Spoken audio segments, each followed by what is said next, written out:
Welcome to the Thriving Farmer Podcast. I'm your host, Michael Kilpatrick. Our mission is to inspire, educate, and celebrate sustainable farming. We believe that you can build a profitable, sustainable farm that gives you true farm freedom. Join us as we talk to farmers, innovators, educators, and entrepreneurs to glean their top takeaways in business and life. Hey, Thriving Farmers, Michael here. So today's podcast guest is James Rolin. Now, James runs a company with his wife, Kathy, called Cowboy Cricket Farms, where they actually raise crickets for cricket flour, for basically to eat crickets. And I thought this was a fabulous, interesting, again, a little bit further out there, but I am super interested in finding out all about crickets and how they grow. And so here we go. It was a fun interview. It was really interesting to hear how James has grown the business, kind of their strategy behind growing the business, finding out about crickets as a crop. As I guess you'd call them a crop, and kind of the nutritional value, the way they've raised them, the way they figured it out, and just the different products that they offer. One of their main products is a Cowboy cricket, the Chocolate Chirp Cookie. And so it's interesting hearing about that, the different aspects of what goes into processing the crickets and getting them ready for sale. And also just James's journey and his wife's journey along the way as they've built out the business. So join me in welcoming James to the podcast. Welcome to the podcast, James.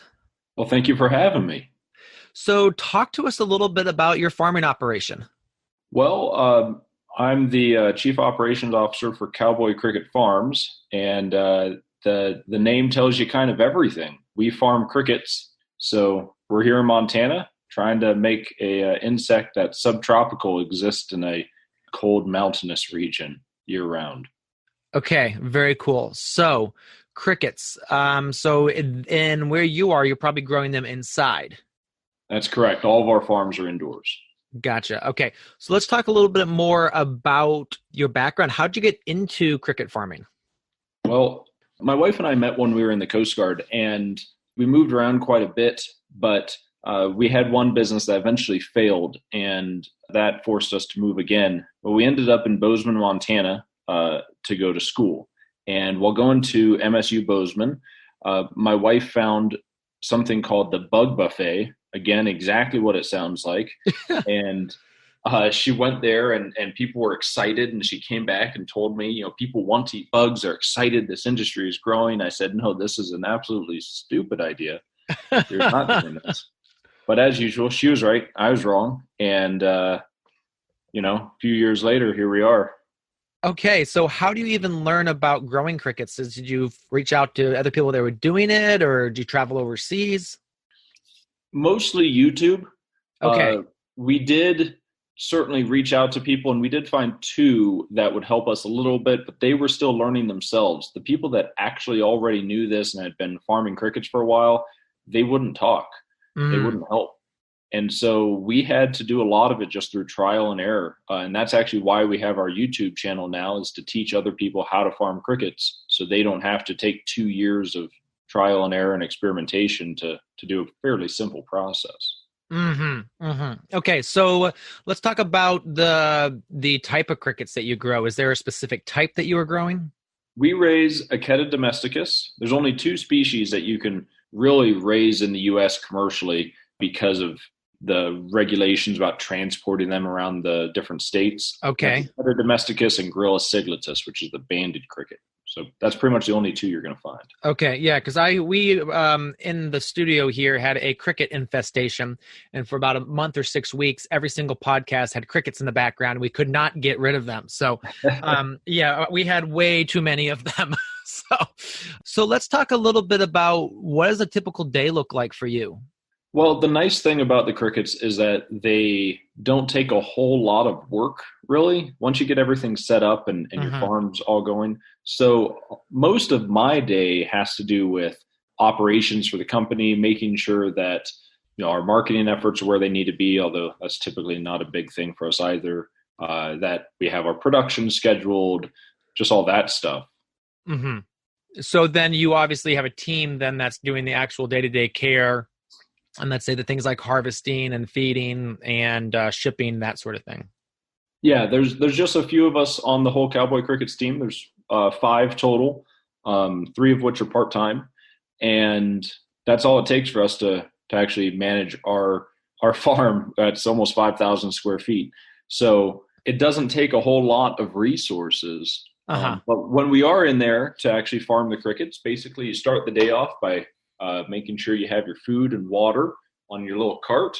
And then you're going to roll it through the farm, go bin by bin. They're all raised in little wooden vats. Okay. And give them food, give them water, smell the bin, make sure it all smells like it's copacetic, and then move on. When it's time to harvest, you get them out into a sanitized bin, throw them in the freezer. That's pretty much the entire process. Okay, very cool. All right, so then new crickets, because obviously you need new crickets and stuff. They lay eggs, I believe. That's correct. Female can lay about 11 to 14 eggs per day, so they reproduce very quickly. Okay, and then do they lay them in soil, and then do they hatch, or how does that part work? We use sphagnum peat moss. Okay, yep. The nice thing about it is that it absorbs the water really well. We can get an organic one, which is super important because we don't want any pesticides for obvious reasons. Yeah. And then it also comes in sterile, so we don't have any other insects that we're introducing. Once they lay the eggs, about 11 days later, they hatch into what we call pinheads, which we call them that because they look like tiny little dots, like from a pin. Okay, yeah. And then at that point, what do they eat? They eat the same thing throughout their whole life cycle. We have our own feed that we developed under a grant from the USDA and the Montana Department of Commerce that has no corn, no soy, just a bunch of grains and grasses, basically. Oh, interesting. Yeah, and so they eat the same thing throughout their whole life cycle. Very cool. All right, so let's continue through the grow cycle. So they said they started pinheads, and then they're starting to eat their food, and then they molt a number of times, correct? They do, and each time they do that, it's called an instar. They have a total of 7 instars. The first 5, they look identical. They just get bigger each time.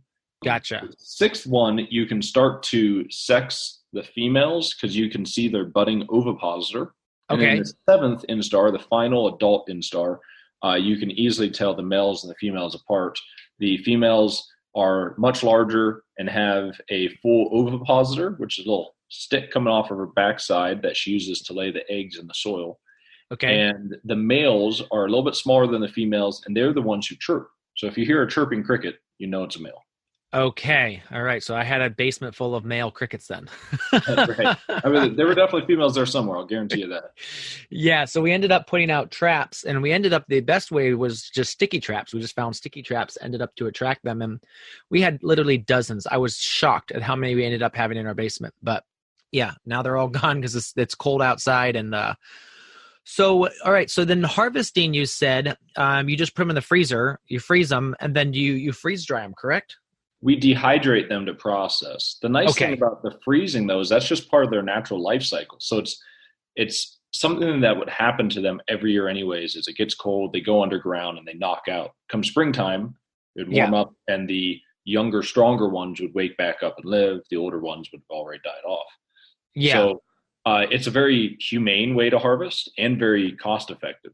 From there, we dehydrate them for about 8 to 10 hours. We dehydrate instead of roasting. Most of our competitors roast, but dehydration allows us to keep more of that nutrition in the cricket by not using high temperatures. Yeah, absolutely. Yep, absolutely. Okay, so then you dehydrate them, and then you obviously will grind them in the flour or one of the other many products that are on your website. Yep. We most of them get milled into a powder. We just use a spice grinder, essentially, a big spice grinder. Okay. And after a couple passes through that, they're a fine powder, and they can be used in the cookies or Cretaceous crunchers, whatever. But we definitely sell a lot of the whole crickets as well. And really, I've been surprised at how popular those are. They're delicious, but for most people, being past the mental side of it is a lot. Well, that's probably the only thing that's going to be preventing me from, and I probably will end up trying some at some point, but, it's just that whole mental aspect of your entire life. You were raised that you don't eat bugs. And now it's, but yeah, definitely need to get my kids onto them because I'm sure it's healthy for them. So let's talk about that. Talk to us about the health benefits of crickets. Well, there's some really cool benefits. There's kind of two sides to it. There's the environmental side. and then there's the health side. On the health side, you get a little bit more protein per pound compared to beef, and we're Montana, so we just kind of compare everything to beef. Yes. And you get twice as much iron, which is extremely important because the World Health Organization has identified iron deficiency anemia as the number one health concern in the world, which I find just amazing. It's not water shortages, it's not disease, it's iron. And we can fix that. Yeah. And then you also get 43 times the omega-3 fatty acid content, so really good heart and brain health, and then just a whole slurry of other micronutrients that are in there. Well, I'm sure like they've got a lot of silica because of their shells, correct? There's silica, that their shells are made largely out of chitin. Okay. And what else? They've got a lot of like lysine, thysine, all those enes. Yeah. My wife, Kathy, she's the CEO of the company, and she's also the one that knows all the nutrition details. But she's coached me along very well on what they do. Yes. She's the nutrition guru. Gotcha. All right. So you said the health benefits, they're full of these nutrients, but let's talk about the environmental side of this. The environmental side is very, very exciting because, again, compared to beef, we use 2,060 times less water per pound. Okay. 14 times less feed, produce 80 times less methane, and use less than 1% of the comparable landmass. And the fact is that our current agricultural practices are not sustainable. Mm-hmm. We need to find new ways to raise food and feed more people with a growing population. And we think one of those options is insects. 80% cultures around the world already use them. So why not us? Yeah, absolutely. All right. So let's talk a little bit about, because obviously I love to see integrated systems. Have you thought of integrating like crickets into any of the other systems out there? Let's say growing vegetables or something like that in high tunnels or anything like that. So as far as integrating them into one kind of ecosystem, it's possible, but maybe not the most practical thing to do, just because we need to manage our diseases very carefully to make sure that the crickets are healthy. However, what we can do is after we harvest them, we take their frass, which is the cricket poop, and we use that in gardens, and it actually is a natural way for the plants to protect themselves. It signals them that they're being attacked. So in that way, we work very closely with a lot of other vegetable farmers and herb farmers. Interesting. And because this feed is grains and grasses and stuff, they're living on peat moss, so everything is probably going to be relatively clean to be able to be integrated right into the vegetable systems. Yeah, it's very clean. And even though our product is not certified organic yet, everything we do is up to organic standards. Gotcha. Very cool. All right. So let's talk about other farmers. So I see you also are expanding, adding in other farmers. Talk to us a little bit about that process. It seems like the demand is outstripping the supply right now. Yeah, and that's been a big issue for us. It makes marketing sometimes redundant and other times just a poor idea, because if we sell too much, then I actually have upset customers.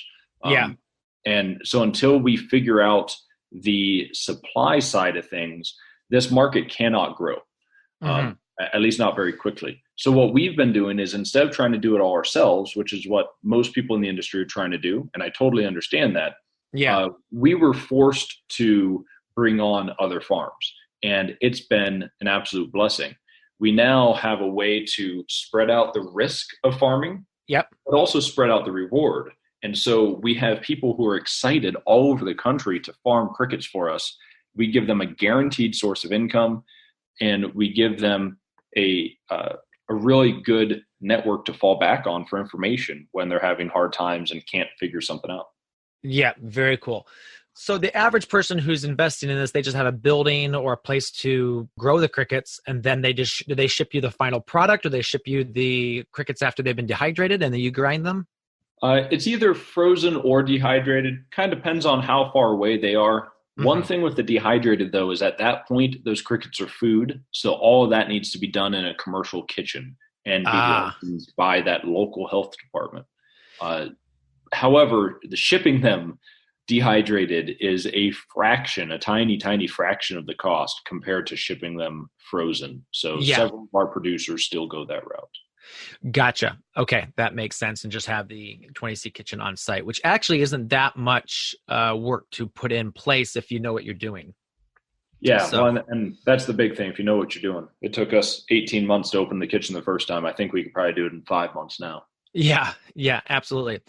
All right. So, as a farmer, there's endless tasks to be done. How do you ensure that you focus on the right things? I know you said the marketing is obviously something you don't need to focus on as much, but right now I think you're in the scaling phase, trying to bring on more farms, trying to really push that production aspect.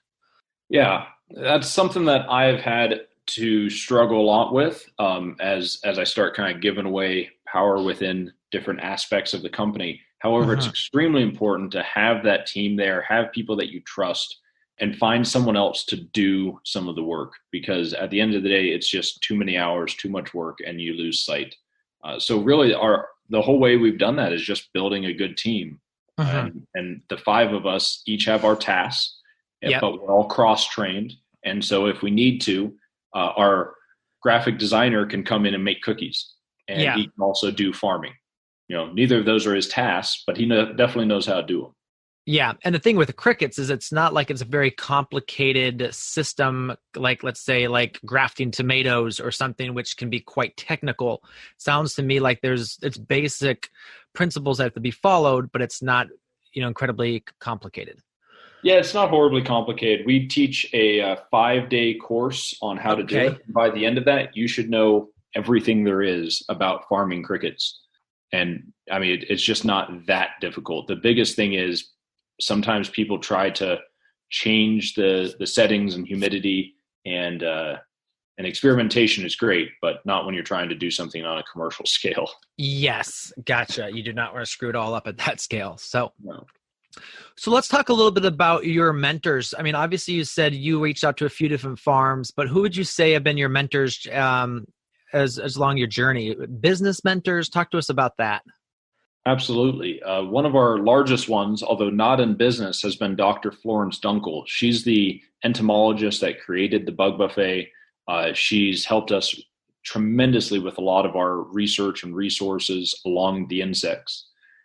From the state of Montana, we have had tremendous support, especially from Angie Nelson, who was with the Department of Ag. She just moved over to another department recently. But the whole state, really, all the agencies, we've been amazed at how supportive they've been. Very cool. And on the business side, our SCORE mentor, Rick, really helped kind of keep me on track and make sure that Kathy knows, hey, here's where you should be taking the company. And he's made a huge impact as well. Yeah, SCORE is awesome. Do you want to talk a little bit more about that? Because that's all across the country, and that's a resource that anyone can reach out to, correct? Yes, absolutely. And it's free. Yeah. I thought it was some kind of not a joke, almost like a scam when I first heard about it, because there's so many places out there that, they'll easily do business consulting with you for $250 an hour. Yeah. And here's this place saying, hey, we have all these retired executives that, want to sit down, review the nitty gritty of your business plan and go over marketing and do everything. And they're never going to charge a dime. In fact, every now and then they'll just buy you coffee. Yeah. It's like the exact opposite, right? Yeah. But the fact is, that's what it is. It's retired executives from all over all kinds of different fields. And so, different people know different things. And it's been amazing. And we're very, very fortunate to be one of the top businesses for SCORE last year. So one of the top 100 businesses, and even went on to win the Veteran Entrepreneur of the Year award with them. Very cool. So, SCORE has been a tremendous outreach program for us. And I think anyone that's going into business should find their local SCORE mentor and reach out. Very cool. If there was, let's say, a magic reset button as it relates to starting your farm, what systems would you go back and put into place sooner rather than later? I think that the biggest change we would make is trying to find more education. I'm sure there was someone out there that would have helped us.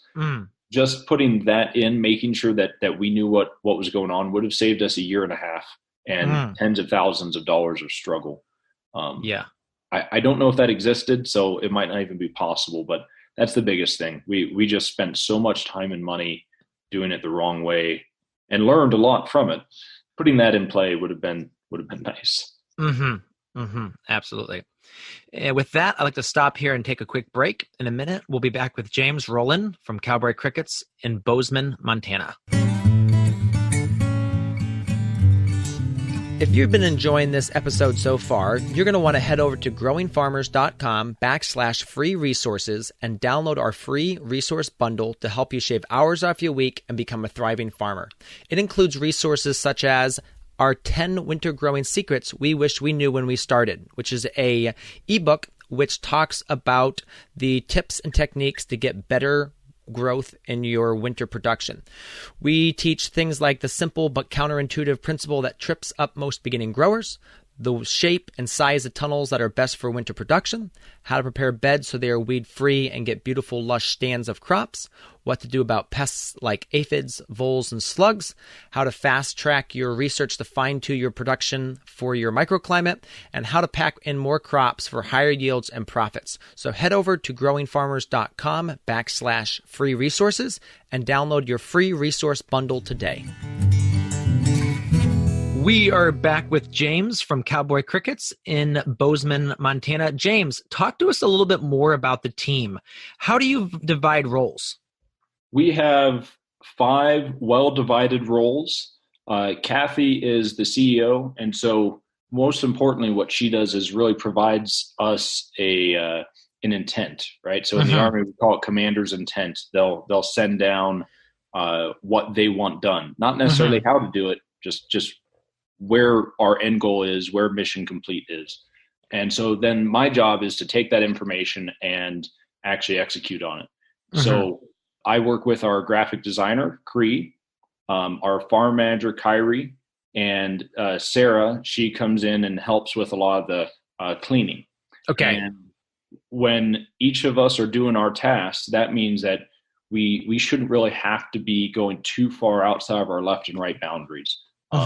And we can focus in on that. But since we do have such a small team, everyone's cross-trained on everything else. Anyone can go in there and make cookies. Anyone can farm. Not everyone can do the graphic design. We've proven that one, but we've tried. I'm horrible at that stuff. I don't make pretty things. And so everyone should be able to do the basic day-to-day operations of the company, even if they do other specialties. Gotcha. Very cool. So how did you find those great team members?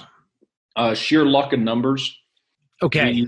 We've gone through a lot of people who are not with the company anymore because they just weren't a good fit for whatever reason. And when we did find someone that would actually work, we grabbed onto them and shackled them to the floor and said, you're staying here as long as possible. And that's really been the key, is retaining that talent. If we can find people and motivate them and have similar goals, then that's more important than the salary. That's more important than anything else, really. We treat people well and we align our goals. Yeah. And it sounds like with your farming operation, you know your numbers really well, so you know exactly how much you can afford to pay people. Yes. Having good information, good intel on what we're doing is huge. So I've got spreadsheet after spreadsheet breaking down all the costs of everything and growth expectations. And we know, we know what we can pay people. And Bozeman is a very competitive job market right now for employers, not for employees. So it can be very tough for us to actually find people, but that's where that motivation comes in. If they're just looking for a paycheck, we're probably not the best place. But if they really believe in what we're doing, then it'll all work out. All right. So break that down for a minute. What do they need to believe to be a good fit? Well, first off, they need to, really see that we need to make these changes in agriculture. And if it's someone that thinks that we're going to be able to feed our growing population for the next 50 years, how we're doing things right now, they're just not going to understand it. They need to be able to deal with our perhaps somewhat ingratuitous humor at times. Okay. Because I'm not changing it. We made a company so that we have a place to be. And while I don't want anyone to be uncomfortable, that's just kind of how we run it. And I think most importantly, they really have to think that this weird idea of feeding people bugs has some merit to it. And if you can find someone that'll deal with the humor, likes bugs, and actually wants to see changes in our agricultural system, man, they're probably going to be just fine. They also have to show up to work. That's a big one. Yes, that is a big one. So let's talk about your marketing. You said you really haven't had to do much of it. Obviously, you do have a nice website. You do have good packaging, but it sounds like people are just finding you. Yeah, that's correct. Because of Cree, our graphic designer, he's taken the packaging that I had designed, which was horrible, and made it something that people actually want to buy. So that's been a huge part of it. And we've been setting up all these little base stones, making sure we can build a bigger structure on it. But at the end of the day, we can't really market right now because at any time, I only have a couple hundred items on hand. I mean, they go out the door just as fast, if not faster, than we can make them. I am sold out of a couple things right now that we just can't make enough of. Yeah. So our biggest way of marketing so far has been education and sampling. We want to make sure that the people that do buy our product know why they're doing it, really believe in the product, and can evangelize it to their friends and family. We have to go slow right now because of our supplies, so we cannot buy ads. We can't do any of that. But what we can do is we can create a small, extremely devoted following for our product and for our company. And then when we're able to, when we have the supply, we'll be able to grow way quicker than we ever could have. All right. So what I'm hearing you saying is you're creating a base of raving fans that when you need to start to scale, you're just going to evangelize them and they will help you scale very quickly. That's true. That's correct. Because they actually believe in what we're doing already. We don't have to sell them on the product at all. They understand it. And they're a way better sales force than I could ever be. So then you're really not spending a lot of time and effort in promotion. You're just focusing on the people they're already buying your product, just educating them, talking to them about your mission, talking to them about the benefits of what they're doing, and just providing a superior product so that they are 100% happy with it. That's correct. Although I do have to add one thing that we've done, and that is the product line itself is kind of an advertisement. What we found is if you give someone a whole roasted cricket, they probably won't eat it. If you give them the powder, they don't really know what to do with it. But if you give them a delicious chocolate chirp cookie, it all makes sense. And so we call crickets the gateway bug because it kind of gets you in for the tougher stuff later. Try feeding Americans a tarantula or a cockroach. Yes. Yes. If they start with a cricket cookie, which just looks like and tastes like a chocolate chip cookie, then suddenly people understand, wow, okay, this is a food source. I feel good. This is good nutrition for me. It didn't hurt. Maybe I'll try the whole crickets. And then from there, we have a good customer. Gotcha. That really believes in what we're doing, and they're part of our family. We talk with some of these super fans, daily about the product and what they would like to see. And we take that feedback and we develop new products out of what they tell us to do. Gotcha. Because I see now that you've got the smoky jumpers, the cinnamon ones, the original, the wasabi. So you're really starting to expand that product line as you get that feedback. Yep. And we have another half dozen products coming out in 2020. Very cool. Very cool. All right. So let's talk about new farmers because that's something we work with a lot. What do you see the biggest mistake new farmers making? Are you talking about farmers for cricket farming or just both in general? Obviously, you're working with new ones, and you mentioned earlier that you see them trying to change the parameters before they really know what they're doing. But expand on that a little bit. Sure. So in agriculture in general, I think one of the issues that I see is farmers do whatever they've known for a long period of time. And this isn't just farmers. This is everyone, right? You find something, you know how to do it, and you kind of stick with it. But agriculture is doing something that it hasn't done in a long time, and that's changing.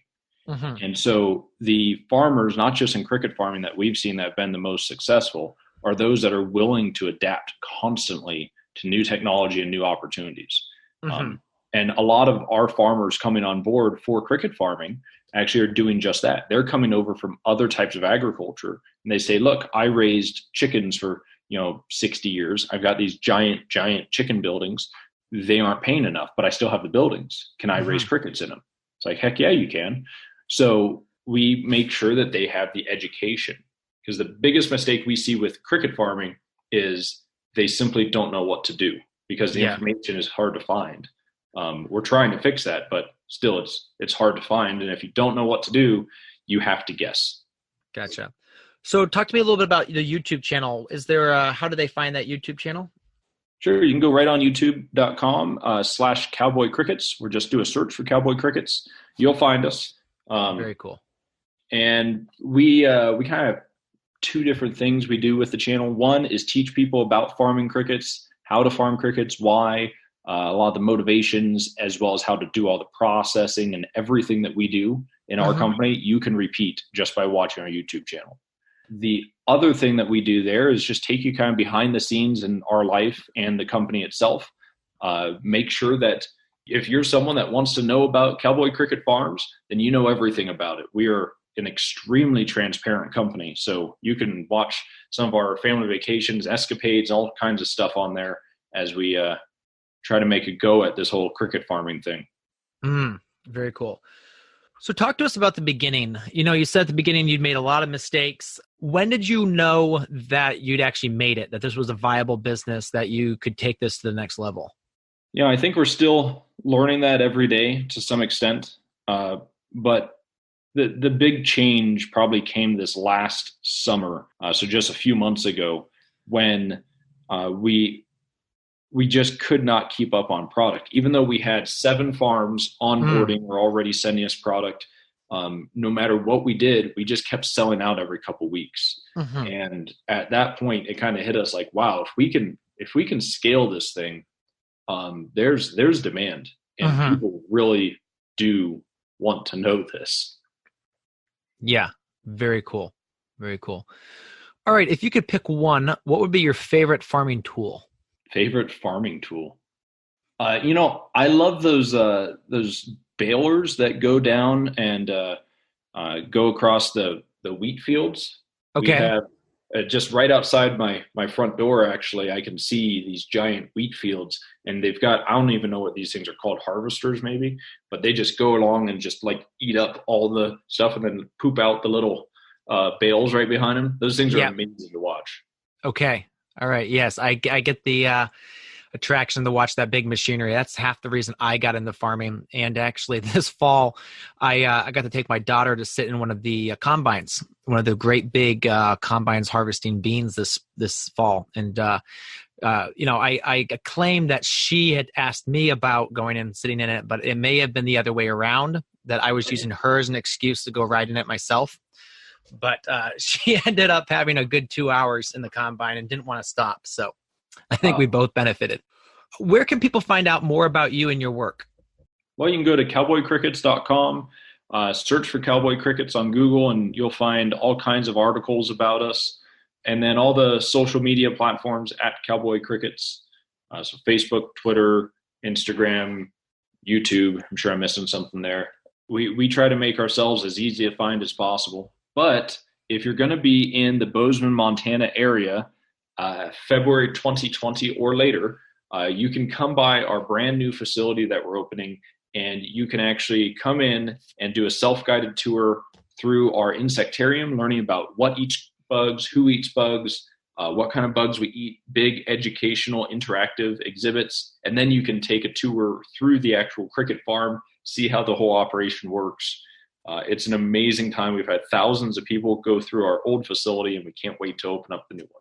Very cool. So I will definitely make sure that is on my 2020 list of places to visit, because that sounds like a ton of fun. And again, great for the kids to bring them through and teach them about how everything works with eating bugs. So again, and if you do want, you can go to our website, thrivingfarmerpodcast.com, and check out the show notes. We'll link to all your social media there as well if people want. And we do now have a feature that you can search the podcast audio by keyword on our website as well. So just go to the website top and banner there, and it's just search podcast, and you can just search for anything. So if you want to know where we talked about Let's see. What was one of the fun things we talked about during this episode, James?